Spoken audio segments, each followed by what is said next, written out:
Greetings to all my fellow watch enthusiasts on YouTube and Facebook and wherever else this video is being seen and shared. Celine Driver once again, coming to you with another unboxing and review of a loaned into the channel watch. I do not own this watch. As a matter of fact, this watch isn't even in production yet. I was good enough, lucky enough I should say, and was good enough fortune to be put in contact with a gentleman named Benedict Ong. The last name is spelled O-N-G. I hope I'm not making a mistake on that pronunciation. It looks like Ong to me, being a dumb American who only speaks two languages, English and bad English. But I was put in contact with Benedict from, as you can see, Mitch Mason timepieces. They are out of the Far East, I believe Singapore, but I'm not 100% sure. And he was going to start a Kickstarter campaign for 4 different colorway versions of the watch I'm going to show you. And we've been talking back and forth about him getting me a example of the watch to review and play with. And it finally arrived a few days ago, and I've been playing with it ever since. You can see that this box is well traveled, but it is a very thick cardboard box. Now, bear in mind, this is a prototype watch. Things can, and according to the information that was given to me, will change between now and production time. But you can see a very nice, thick cardboard box. Good quality box. Very nice watch roll with the Mitch Mason logo on it. A very nice distressed leather look to it. I really like this roll. I hope they don't change this at all. Inside the roll, you have some compartments, including a zippered compartment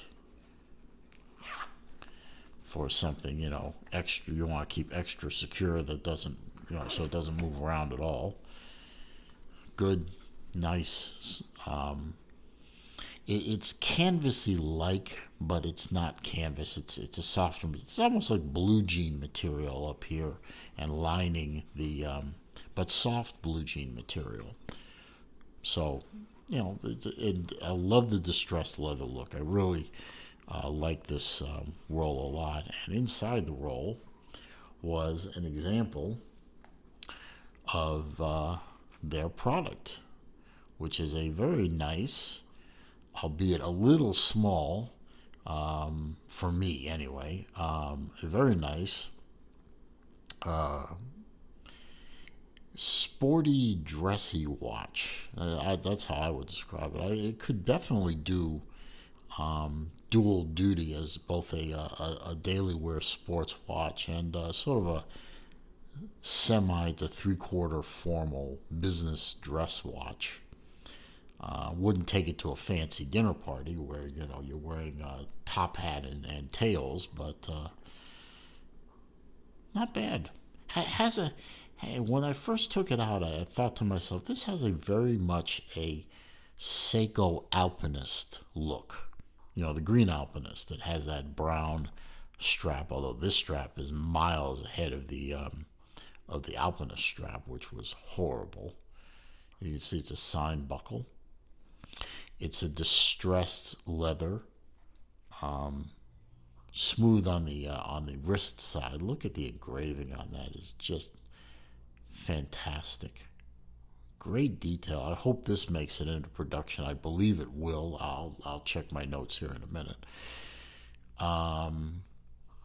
The watch is well traveled around this big old globe of ours, but it's holding up very nicely and it keeps excellent time. I love the knurled crown, signed crown, of course. Very nice.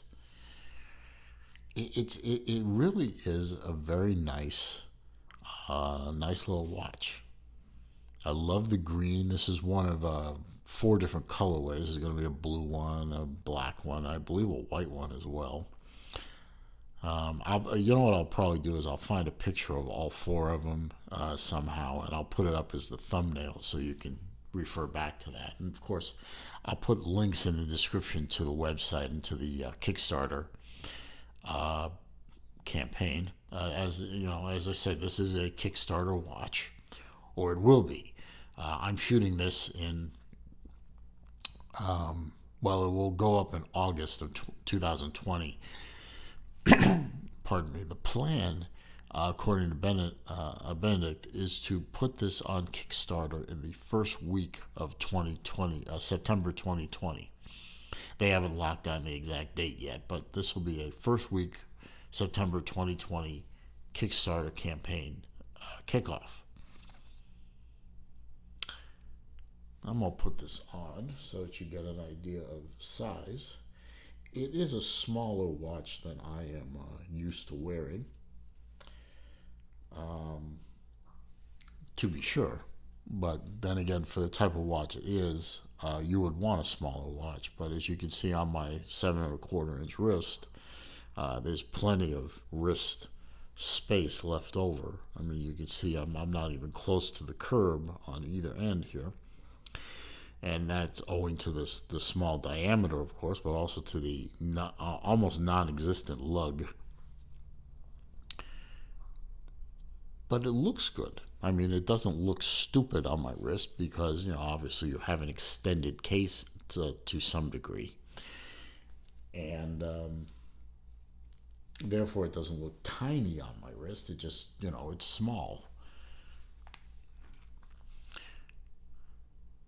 And I love the cathedral style hands on this watch. The only element I dislike about this watch, and it's a minor nitpick for me, is I don't think the blue hand against the green watch face works.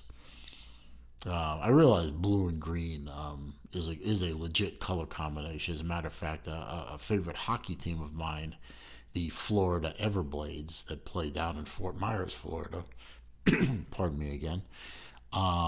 Their team colors are green and blue. It's a darker green, of course.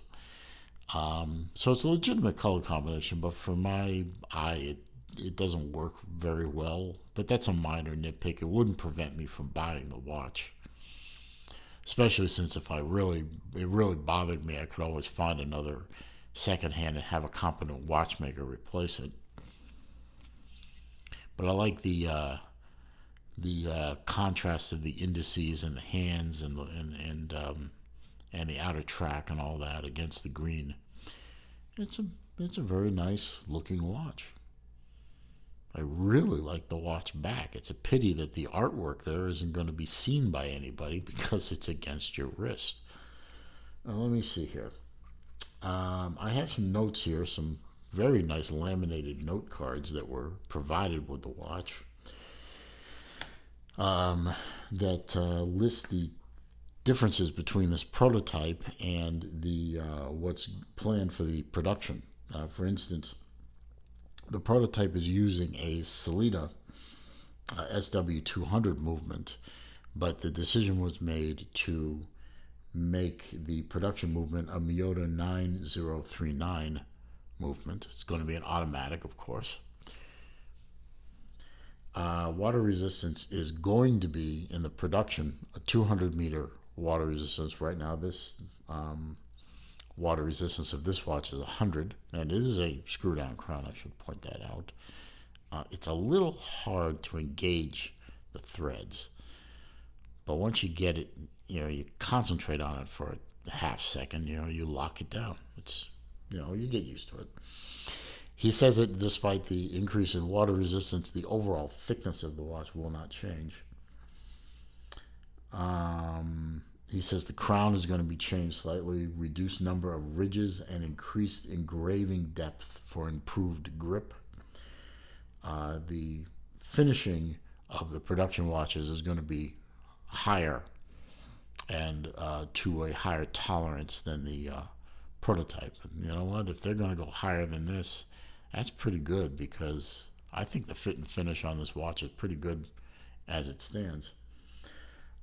Second hands are going to be the second hands are going to be shortened to touch the outer rim of the seconds track exactly. So that blue second hand, as you can see, overlaps the second track. That second hand is going to be reduced so that it will just touch the inside rim of the second track. So that's interesting. And the crystal is going to get 5 layers of AR coating on the underside versus the prototype having 1 layer of AR coating on the front of the crystal and 1 coating on the back of the crystal. So the AR capability will be higher in the production watch. Now, according to Benedict, this is a 36.5 millimeter case with a 43.5 millimeter lug to lug. So it's a very short overall watch and a very small diameter watch. Thickness is 12 millimeter without the crystal, which to me has always been kind of a silly measurement since watches don't appear without crystals. It will be 13.5 millimeters with the crystal. So it'll slide under a cuff, and that bezel, that sloped bezel, is going to aid in getting a shirt cuff over the watch. 20 millimeter lug width, and as you can see, the strap does taper. It looks like down to 18 millimeter.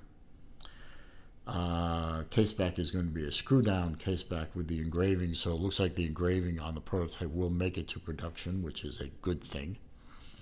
And the case is 316L stainless. Let's see, the dial is a metallic brushing with sandwich numerals.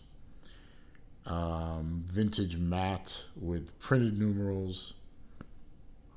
The hands are unique to the Mitch Mason, and it uses Superluminova for lume. Crystal is a double dome sapphire with the aforementioned 5 layers of anti-reflective coating in the production. Not in this one, of course. This one doesn't have that. It will, though. Movement's going to be the aforementioned Miyota 9039 24 jewel automatic. It will hack, it will hand wind with a 42-hour power reserve and a 28.8 beat rate. 28,800 beats per hour, I should say. And the strap is going to be a full-grain vegetable tanned leather, Italian leather, or suede leather with calfskin lining, which is what this is. I like this.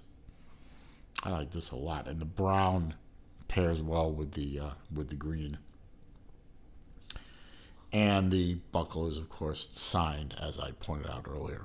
So this is going to be a very nice little package. I think the early introduction price is going to be just over $300 US, although retail is probably going to be higher. But when it introduces, I don't think they finalized that yet, but when it introduces to Kickstarter,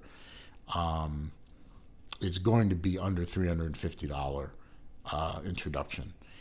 And it appears to me to be worth the money. I mean, you're getting a sapphire crystal. You're getting a very nicely designed case that will fit just about any wrist. I think this thing could work its way down to a 6-inch wrist, or maybe even smaller. I don't see why this watch couldn't fit just about anybody, either male or female. Nice artwork. It's quick release on the spring bars. That makes things much easier. And with 200-meter water resistance, it'll make a great sport watch. And obviously, without a dive bezel, it's not really going to be a true diver. But hell, most people dive with diving computers anyway now. Dive watches are almost redundant at this point. But definitely, it's a swimmable, snorkelable. You can snorkel with it. Trying to make up words here, Jesus. So, I mean, this could be a great all-arounder. And with no date, it doesn't matter if it unwinds and stops. You just set the time and go. And being a nice simple three-hander with a Miyota movement, servicing is not going to be a problem. And Miyotas are good, durable movements. So I think this is a good combination of off-the-shelf parts with unique design elements to Mitch Mason. And I'm going to give this thing the Celine Driver recommendation. I would click on the link on the website, get on the mailing list, and when this thing comes out, I would definitely be a buyer. I think it's worth the money. So, that being said, I'm going to wrap the video. I think this is a great little watch. I'm going to put it on for the rest of the day, and I'm going to wear the hell out of it.